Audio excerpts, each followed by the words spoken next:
Boa noite, senhoras e senhores.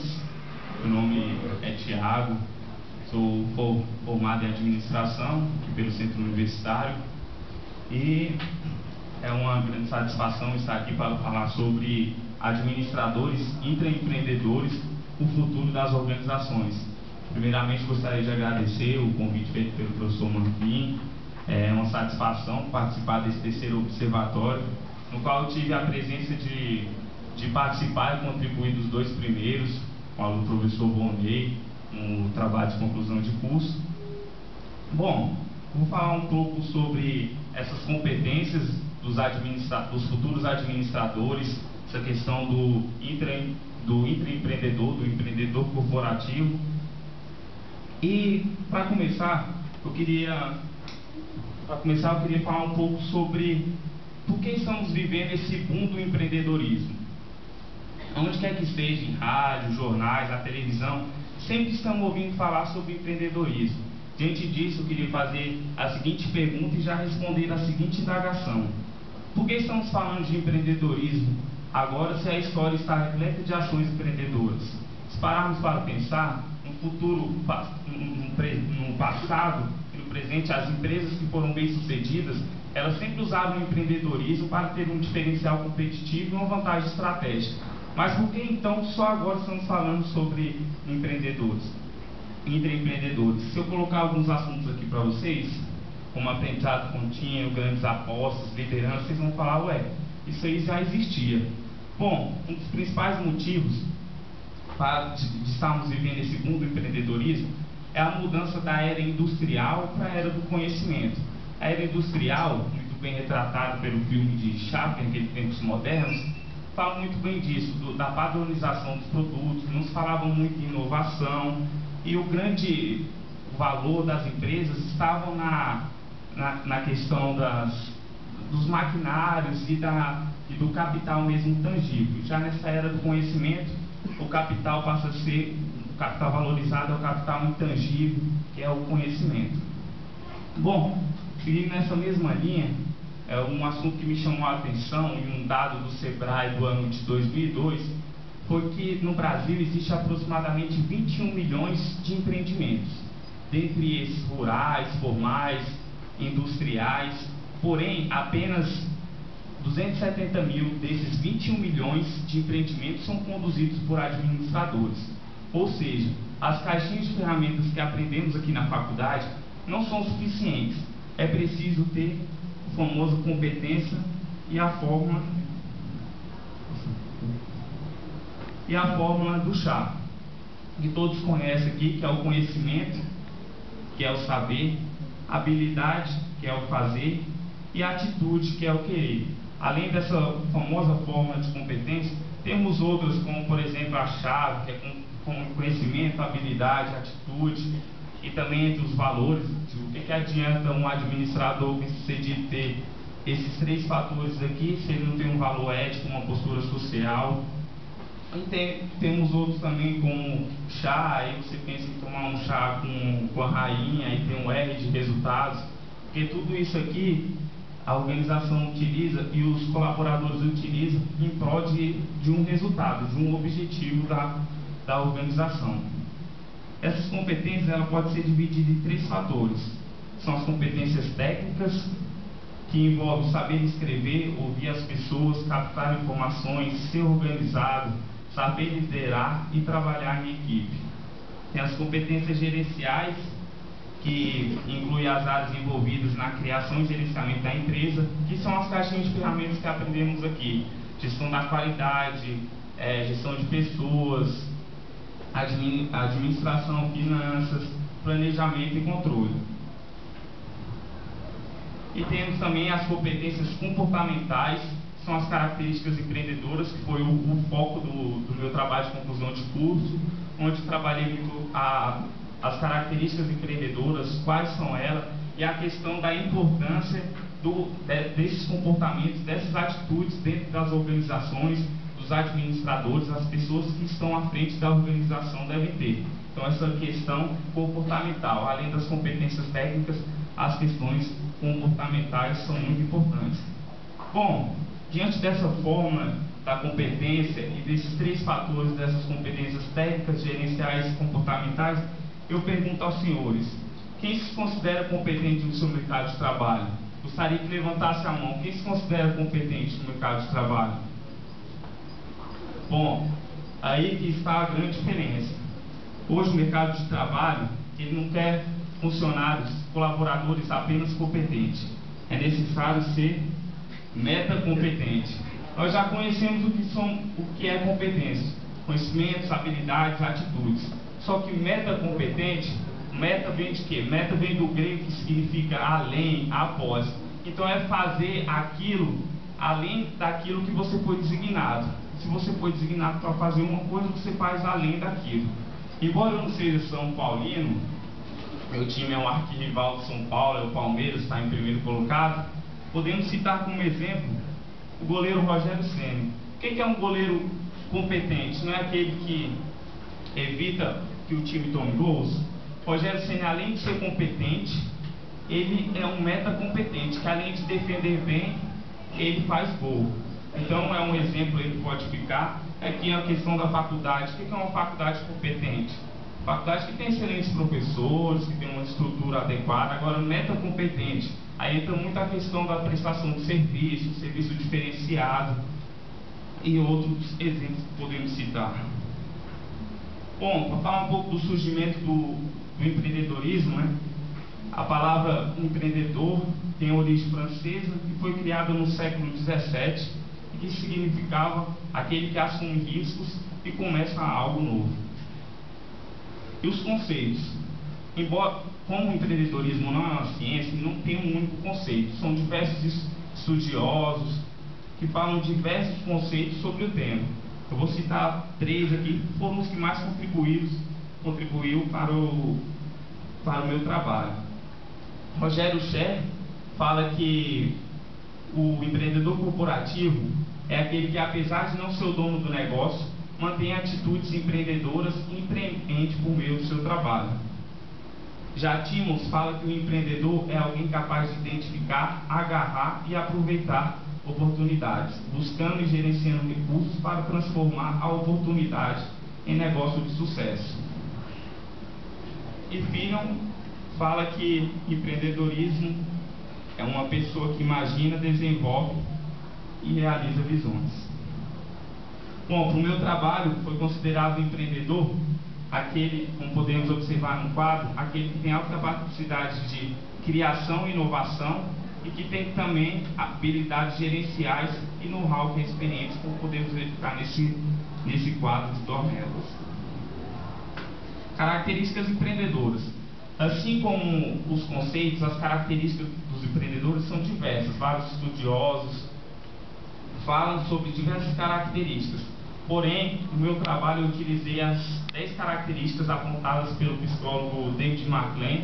É um estudo feito em 34 países, onde ele estabeleceu as 10 principais características que o empreendedor de sucesso deve possuir ou desenvolver. Porque o empreendedorismo, que muitos acham que o empreendedorismo é aquela pessoa que já nasce com um time empreendedor, isso é um mito. Na verdade, o empreendedor ele pode sim desenvolver essas características e ter essas habilidades. São elas: correr risco calculado, ter comprometimento, persistência, estabelecimento de metas. A meta deve ser o quê? Deve ser mensurável, deve ser específica, deve ser temporal, deve ter um significado pessoal e deve ser principalmente alcançável. Então, utilizando essas iniciais aqui, temos mensurável, específicas, temporal, alcançável, e o S tem que ter um significado pessoal também. Busca de informações, a importância da busca de informações, persuasão em rede de contatos, aí entra o network, trabalhar em redes, independência e autoconfiança, exigência de qualidade e eficiência, planejamento e monitoramento sistemáticos e busca de oportunidade e iniciativa. Então essas são as características, eu não vou aprofundar em nenhuma delas, pois o próprio nome aqui é autoexplicativo. Bom, a pesquisa. Como foi um trabalho de conclusão de curso, eu resolvi trazer aqui algumas posições, algumas colocações mais importantes da minha apresentação do meu trabalho. Então, a organização foi a Caixa Econômica Federal, uma empresa pública que possui aproximadamente 80 mil funcionários e está presente nos 5.562 municípios, inclusive Califórnia, como é de mim. Problemas. Bom, na época eu trabalhava na organização, eu era estagiário, e pude identificar que na organização não possui mecanismos para desenvolver essas características empreendedoras e a disseminação de uma cultura empreendedora dentro da organização. A partir dessa verificação desse problema, eu estabeleci a seguinte pergunta: quais as práticas favoráveis à promoção e disseminação que os líderes devem utilizar para incentivar os colaboradores a serem intraempreendedores? A partir do problema, eu estabeleci o objetivo geral como sendo identificar práticas favoráveis à promoção e disseminação da cultura empreendedora e os quatro objetivos específicos, que foram identificar as práticas de liderança e empreendedorismo, verificar quais as principais expectativas e necessidades dos colaboradores quanto à atuação do líder como facilitador de posturas empreendedoras, analisar o perfil dos líderes da unidade, suas características empreendedoras e, por último, elaborar um arcabouço de perfis dos líderes capazes de facilitar o desenvolvimento do comportamento empreendedor. Bom, aqui as variáveis, o meu trabalho teve aproximadamente 17 questões e eu utilizei essas variáveis por cultura organizacional, educação e treinamento, características empreendedoras e motivação. Esses aqui foram os itens que eu utilizei no meu questionário relacionado a cada uma dessas variáveis. Uma caracterização foi a população é de uma agência bancária que tem aproximadamente 55 empregados e tem essas características. 50% não foi aplicado para todos, né? O critério foi feito por critério de acessibilidade, essa pesquisa. Então 50% era do sexo masculino, 50% do sexo feminino, 50% entre 26 e 35 anos, 60% com superior e completo e 90% estão a menos de 5 anos na empresa. Apresentação e discussão dos resultados. Quando foram aproximadamente 17 grafos, eu resolvi trazer apenas os que mais contribuíram para as conclusões e para a pergunta problema, a situação problema, que são eles. Foi questionado se a empresa utiliza instrumentos para incentivar e captar ideias. Conforme apresentado no gráfico, 30% discordaram parcialmente e 20% discordaram totalmente, sendo esse um ponto negativo para a organização, enquanto a disseminação da cultura empreendedora para ter uma cultura empreendedora dentro da organização. Aí, captar ideias, uma questão muito importante. Eu vou entrar até um pouco no segundo observatório do futuro, hein? O professor Vonei fala um pouco sobre inteligência competitiva. E um dado que me chamou a atenção foi que cerca de 90% das informações da organização estão dentro da própria organização. Ou seja, imagine uma empresa com 80 mil funcionários, o quanto de informações que ela pode obter, que ela pode ter, que ela pode reter para utilizar em diversas ocasiões. Outro fator também é utilizar os colaboradores como antenas para reter e captar essas ideias. Imagine uma empresa com cada funcionário dando uma sugestão de uma ideia por ano, seriam 80 mil ideias. Certamente algumas delas seriam muito positivas para a organização. Bom, então a empresa também poderia, nesse caso, estar utilizando em reuniões o sistema de brainstorm, que é a tempestade de ideias, para provocar e despertar essa questão inovadora, criativa dos colaboradores. Um outro fator foi se o empregado é punido quando comete algum erro. Conforme apresentado, 40% concordaram parcialmente e 20% concordaram totalmente, sendo um outro ponto negativo. Ou seja, os colaboradores intraempreendedores, eles são mais suscetíveis a erro. Porque eles estão sempre inovando, estão sempre criando, estão sempre arriscando. Ou seja, a empresa deve encarar o fracasso e o erro como etapas de um processo de aprendizado e aquisição de experiência no caminho rumo ao sucesso. Essa ilustração demonstra claramente isso. O empreendedor fracassa, erra, porém esse erro e esse fracasso geram um aprendizado que gerará uma experiência e, consequentemente, o sucesso da organização. Então a empresa, ao invés de punir, ela pode estar incentivando. É claro que se o funcionário errar 2 vezes, 3 vezes, é uma situação diferente. Agora, aceitar o erro é uma questão positiva para uma cultura organizacional voltada ao empreendedorismo. Outro fator foi ser questionado foi se as competências comportamentais, as atitudinais, são avaliadas no processo de seleção interna.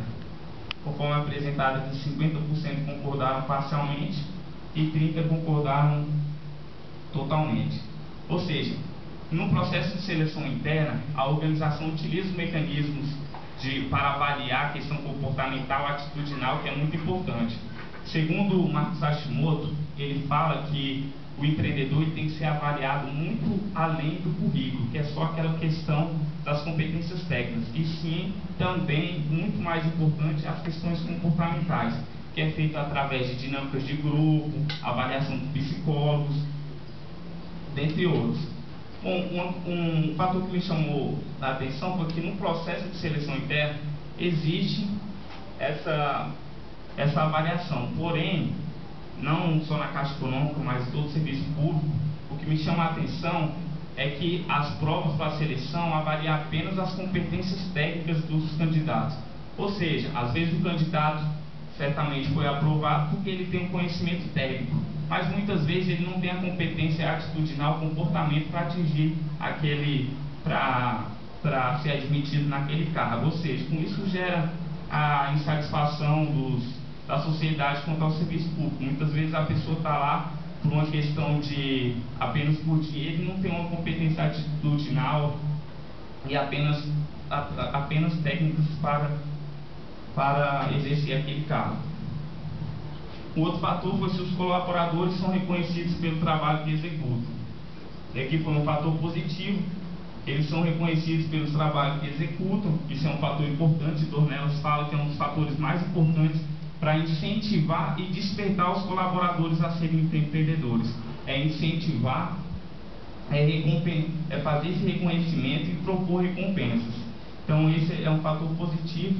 Além disso, tem diversos outros fatores que a empresa utiliza diversos fatores, como viagem, participação nos lucros, e os funcionários que batem meta, quem viagem, no setor onde eu trabalhava, tinha esse tipo de premiação, mas existem várias outras.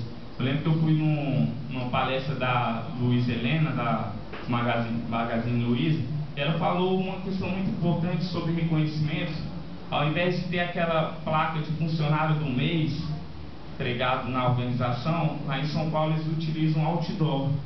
Então, o empregado, o funcionário, destaque do mês, tem um outdoor na cidade com uma foto dele e ainda pedindo para a sociedade comprovar aquele excelente atendimento. Então, é uma questão de propaganda e até um reconhecimento para o colaborador. Ela fala que como São Paulo é uma mega cidade, né? Então ela teve que optar por isso. Bom, aqui ia estar um representante do conselho, né, regional. Eu queria agradecer ele pessoalmente pelo prêmio Mérito Acadêmico em Administração que eu recebi no dia 26 de agosto, agora da minha colação. E é uma forma de reconhecimento. Eu queria agradecer ele pessoalmente, só que ele está aqui presente, mas eu fiquei muito grato e é uma forma de reconhecimento. Queria parabenizar o Conselho por esse prêmio. E por fim, temos as normas organizacionais. Foi questionado se na empresa as normas organizacionais podem ser quebradas, essas regras, se elas são flexíveis em determinadas situações. E como podemos verificar aqui, esse é um fator negativo, 40% discordaram parcialmente, essas regras não são flexíveis. Ou seja, isso gera um fator desfavorável para essa disseminação da cultura empreendedora. O empreendedor ele precisa que as normas sejam flexíveis até para estabelecer novos procedimentos de trabalho, novos projetos, então ele precisa de uma certa liberdade para estar desenvolvendo coisa nova. E aqui tem uma historinha de um amigo meu que retrata muito bem que às vezes devemos questionar as regras e quebrar os paradigmas dentro da organização. Acho que ele acabou de chegar ali, né, Danilinho? Bom, Danilinho chega em casa na porta e grita: mãe! Ei, mãe! E a mãe dele responde: pare de berrar, Danilinho. Se quiser dizer algo, vem até a sala. E o Danilinho, a passos curtos, que ele é um pouco baixinho, vai até a sala e grita: mãe, pisei no cocô do cachorro, onde limpa os pés? Então quer dizer, às vezes precisamos quebrar as regras e questionar os paradigmas dentro da organização. Bom, e seguindo a conclusão, tendo sido alcançados os objetivos específicos e o objetivo geral, e respondendo a pergunta problema, que foi quais os mecanismos que os líderes devem utilizar para incentivar os colaboradores a serem empreendedores, temos que a empresa deve ter uma visão empreendedora claramente definida e reforçada constantemente, questão do monitoramento sistemático. Deve haver um sistema de recompensas e reconhecimento. A empresa deve procurar registrar as ideias que para o momento não foram adequadas. Muitas ideias, o colaborador sugere aquela ideia, mas muitas vezes para aquele momento aquela ideia não serve, mas a empresa deve ter um mecanismo, um software, um programa para reter essas ideias e estar utilizando em determinada ocasião. Reduzir os níveis hierárquicos, a questão da desburocratização e também a flexibilização das normas. Incentivar a melhoria de performance, assumindo riscos calculados, sem penalidades ou punições por falhas, a menos, claro, que elas sejam repetidas. Encorajar e estimular os colaboradores a busca pela iniciativa e experimentação, estar fazendo novos projetos, novos procedimentos de trabalho. Realizar reuniões periódicas, workshops e eventos visando a geração de ideias e redes de contato, questão do network, trabalhar em redes. Criar um mini fundo de capital de risco interno para fomentar os projetos. Muitas vezes o colaborador, o empregado precisa da disponibilidade de recursos para estar fazendo um projeto, para estar desenvolvendo um novo procedimento, e a empresa tendo esse mini fundo pode financiar esses novos projetos. E a recomendação do meu trabalho final foi que os administradores, assim como as pessoas que estão à frente da organização, os empreendedores, líderes, devem fazer um diagnóstico organizacional para identificar o grau de empreendedorismo da empresa. A partir dessas informações, determinar as necessidades de mudança para cultivar o clima de empreendedorismo, pois, conforme apresentado, existem muitas ações cabíveis e de fácil execução para a disseminação da cultura empreendedora e que certamente irá fazer a diferença e, consequentemente, a empresa terá um diferencial competitivo, uma vantagem estratégica perante seus concorrentes. E já quase finalizando, queria citar uma frase aqui do Sebrae que fala que o empreendedor é muito mais do que ter a vontade de chegar ao topo de uma montanha. É conhecer a montanha e o tamanho do desafio, planejar cada detalhe da subida, saber o que você precisa levar e que ferramentas utilizar, encontrar a melhor trilha, estar comprometido com o resultado, ser persistente, acreditar na sua própria capacidade e começar a escalar. Bom, e por último, temos o vídeo aqui do Johnny, o empacotador. Quem que já assistiu esse vídeo do Johnny, empacotador? Ninguém? Esse filme é baseado em fatos reais do Johnny, que retrata muito bem toda essa explanação que eu fiz aqui nesse aproximadamente 15 minutos. Ele fala muito bem do que é ser uma pessoa metacompetente dentro da organização, ser um empreendedor, ser proativo, ser inovador. E o resto eu vou deixar para vocês. Se não perde a graça.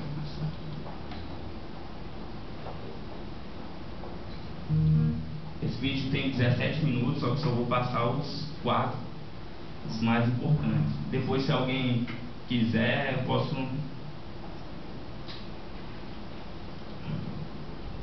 transmitir.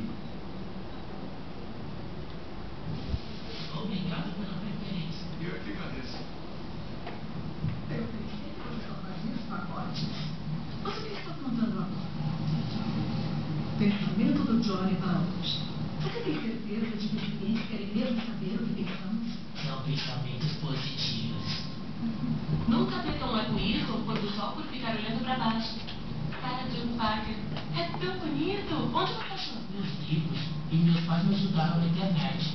Se eu não achar um que eu gosto, eu invento um. Eu quero fazer os clientes sorrirem. E por quê? É um bocado de trabalho e nem faz parte da sua A função. Bárbara disse que é. É a minha assinatura pessoal. Eu acho isso incrível, John. Vai fazer o dia de muita gente. Você pode me ajudar a inventar a minha assinatura? Eu não sou tão criativa. Claro. Ah, que legal.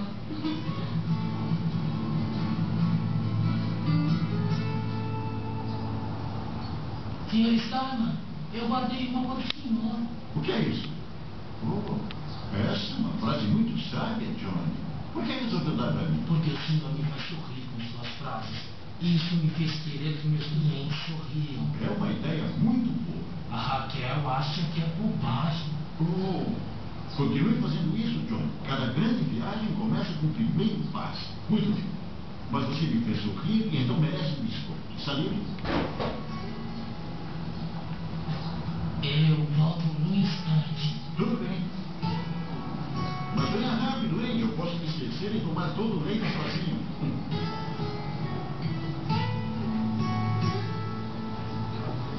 Para a senhora.